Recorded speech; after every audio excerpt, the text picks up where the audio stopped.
Kia ora and welcome.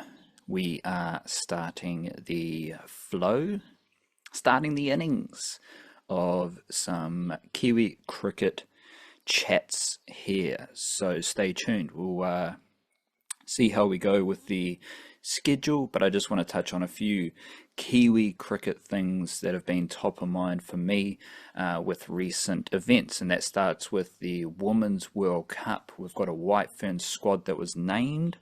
The World Cup starts soon, and the funkiest thing about this White Ferns World Cup squad is that there are now a few lefties in the team. We've always had Brooke Halliday as a lefty batter. She bowls right arm dibbly dobblers, let's call them, effective dibbly dobblers. And she will now be joined by Bree Illing, very good left arm seamer, and Flora Devonshire, who is a left arm spinner and a left-handed batter. So they're either way, well, not either way, but there are ways in which the White Ferns can have two lefty batters with Brooke Halliday and Flora Devonshire, and then have two lefty bowlers with Devonshire and Illing. And we're coming from a space where the White Ferns didn't have any lefties.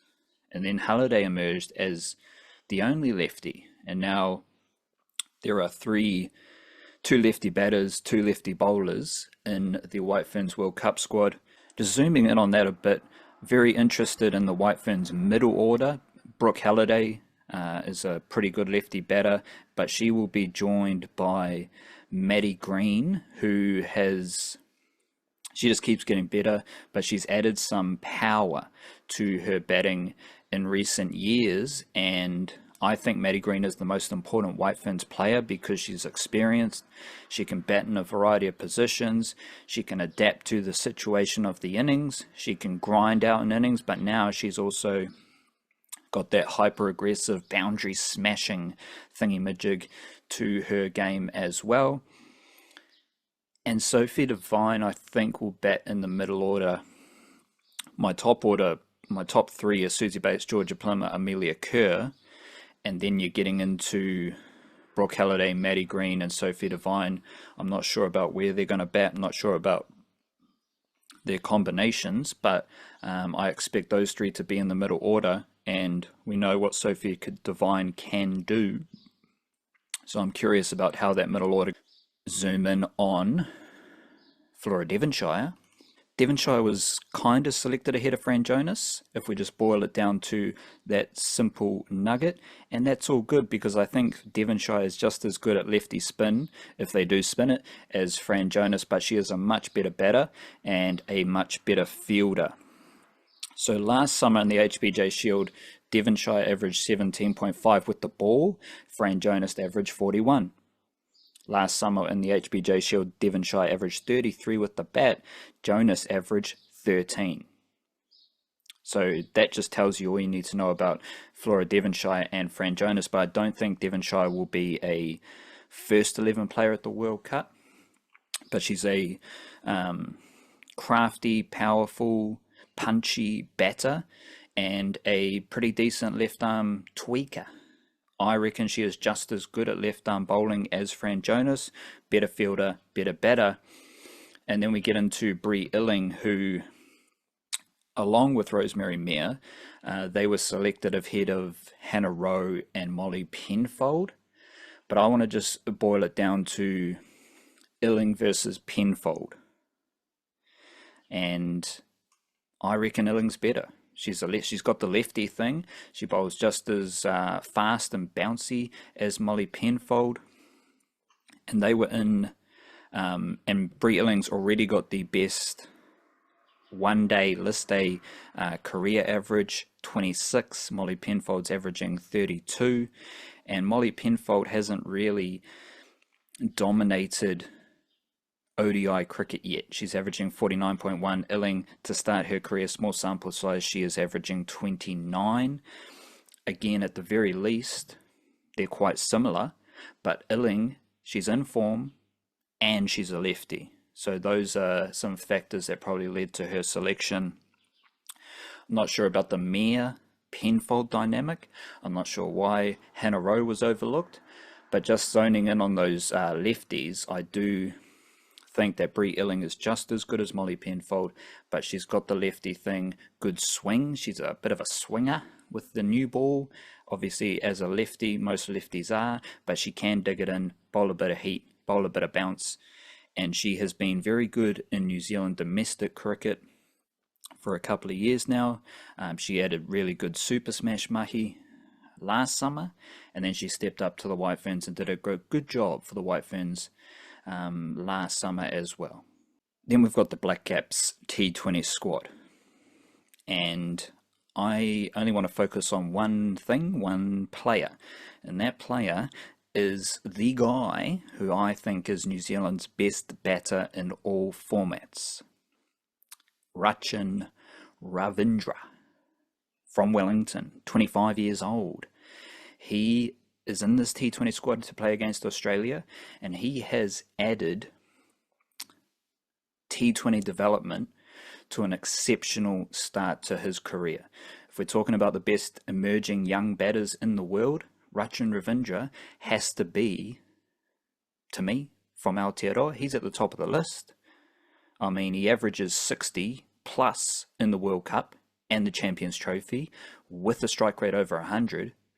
He was second for World Test Championship runs for the Black Caps in the last World Test Championship cycle behind Kane Williamson, but now he's a T20 monster. And this is a recent development because Ravindra in T20I batting before the start of 2024, he averaged 13 with a strike rate of 118. All right, talented batter, hasn't done much in T20 batting for Aotearoa. Since the start of 2024, he is averaging 27.9, 28 with a strike rate of 147. His first 50-plus score in T20 batting for Aotearoa was against Australia, February 2024, 68 runs at a strike rate of 194. And he has scored all three of his T20 50-plus scores in T20 batting for New Zealand since the start of 2024. So this is a recent development since the last World Cup, the T20 World Cup, where the Black Caps sucked. Lost to Afghanistan, lost to West Indies. Congratulations, you beat Uganda, you beat Papua New Guinea. They were knocked out, didn't make the semi-finals, destroyed a streak of many semi-final stages in World Cups. I think they got 5 consecutive ODI World Cup semi-finals. They had 3 consecutive T20 World Cup semi-finals. And then a lot of senior players stunk it up at the T20 World Cup in 2024. Since then, Ravindra is averaging 31.5, strike rate of 150. This year, he's averaging 42 with a strike rate of 164. I think Rachin Ravindra, he is New Zealand's best batter in all formats. What about Kane Williamson? Kane Williamson doesn't play T20s. So you can't be the best all-format batter if you don't play all formats. Williamson only plays ODIs when there's a major tournament. Williamson is not an all-format factor for New Zealand. Rachin Ravindra, he's our best one-day batter. He's our second best test batter. And to me, right now, I'm throwing him up there as our best T20 batter, and I'm curious how that looks against Australia. Let's check in with the New Zealand A cricket team, who have just finished their tour of South Africa, and this year they haven't been that good in the one-day format, the list day format. They lost the one-day series in Bangladesh, they lost the one-day series in South Africa, but the New Zealand A cricket team is undefeated in their last 8 first-class games, long-form games. Cricket folk, the same cricket folk who want to throw bilateral at you, like who gives a shit about bilateral? We're just talking about a cricket series between 2 teams. Don't deal in no bilateral shit. They're the same folks who want to throw this unofficial test match, unofficial ODI at you. not having a bar of it. It's just like a first class game. It's a 1 day game. It's a long form game. It's a 50 over game. Those are the terms that I prefer to use. The New Zealand A cricket team has not lost a first class game in their last 8 games. They had a win and a draw against Australia in New Zealand. They had 2 wins against Australia in Australia. They had a win and a draw against Bangladesh in Bangladesh. They had a win and a draw against South Africa in South Africa. And if you catch my drift here, that is 4 wins and 2 draws in their last 6 games, which are all overseas: Australia, Bangladesh, South Africa. Seems like a pretty solid thing that is happening in the Black Caps pipeline. Shout out to the New Zealand A cricket team. You already know, like if you're tuned in, if you're tapped in with Kiwi cricket, you already know Reece Mariu, he's just gobbles up runs, reverse sweeps, pull shots, cover drives. Reece Mariu is a batting phenom. We've got Curtis Heafy as well. He's pretty damn good at batting. Muhammad Abbas, Bevan Jacobs finally got a score. You've got Dale Phillips is good at batting. Matt Fisher had a few good games. You've got Zach Fox doing his thing at thing. Mitch Hay, can't overlook Mitch Hay. He's pretty good at cricket as well. But the one guy I think deserves to be put in the spotlight is 23-year-old leggy Adithya Ashok, who is from Auckland. And he has been playing for Auckland last few summers. He has already played 2 ODIs and 1 T20 international for New Zealand, and he was very good across both tours for New Zealand A. First class series in Bangladesh, he was second for wickets, 6 wickets at an average of 18. 1 day series in Bangladesh, he was tied for the most wickets for New Zealand A, 4 wickets at an average of 22. 1 day series in South Africa was his worst pocket for New Zealand A this year, 3 wickets at an average of 55, but he was still second for wickets. There were 2 dudes who took 4 wickets, and Ashok took 3 wickets, so he's in that top 3. Then we get into the first class series against South Africa, 10 wickets at an average of 32.9. He was the leading wicket taker in the first class series against South Africa. Here are his wicket tallies for New Zealand A this year: 1, 3, 1, 5, 3, 0, 0, 3, 4, 3. He finished his New Zealand A stint this year with 3 consecutive innings of at least 3 wickets. Also had a 35, so he can hold a bat. He's a decent batter, and all these dudes get better at batting as they grow. All of this comes after Ashok. I think he was injured last summer, so he missed a few games for Auckland, but he was top 3 for wickets in all 3 competitions for Auckland last summer. 18 wickets at an average of 33, leading wicket taker for Auckland in the Plunket Shield. 10 wickets at an average of 28, third for wickets in the Ford Trophy. And then he was tied for third for Auckland wickets in the Super Smash, 9 wickets at an average of 27. And his best bowling format is T20. He's averaging 23.4 in T20 bowling, and he averages 32.7 in first class bowling, 35 in list A bowling. If you look across most New Zealand spinners, averaging below 30 is excellent. Averaging, most of them average in the early 30s, 31, 32, 33, 34, 35. That is the zone. Like you go Mitchell Santner, Ish Sodhi, Ajaz Patel, all those dudes, Michael Bracewell, Glenn Phillips, even Rachin Ravindra, all those dudes are averaging around 30 to 35, maybe even 40. That is the zone for spinners in New Zealand. So you might look at Ashok's career record and think, he's averaging 32 in first class bowling, can't be that good. That's basically where most spinners of a Black Caps level average. And his best format is T20 bowling, but I can't see him cracking the T20 team right now. We know that Michael Bracewell and Ish Sodhi are the main spinners, with maybe with a bit of Rachin Ravindra sprinkled in with his lefty tweakers.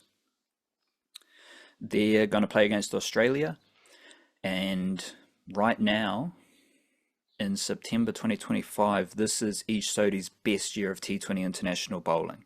So I still have Ish Sodhi as a factor for New Zealand in T20 bowling. They also like the spinny all-rounders. That's where you get your Bracewells, your Phillips, your Ravindras, and of course Mitchell Santner. He's the big Donny, so he's always going to be there.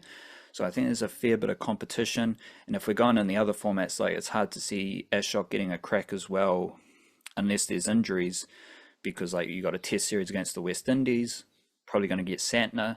You might get Phillips, you might get Ravindra as the main spinners there. But so that makes me think next step for Adithya Ashok is getting back to Auckland, dominating the start of the domestic season with Auckland and just churning through the wickets. But he is my most notable performer for New Zealand A across both tours. There weren't many batters who did well in both Bangladesh and South Africa. Like Reece Matiu didn't do much in Bangladesh, for example. Dale Phillips did. Curtis Heafy had a few good innings.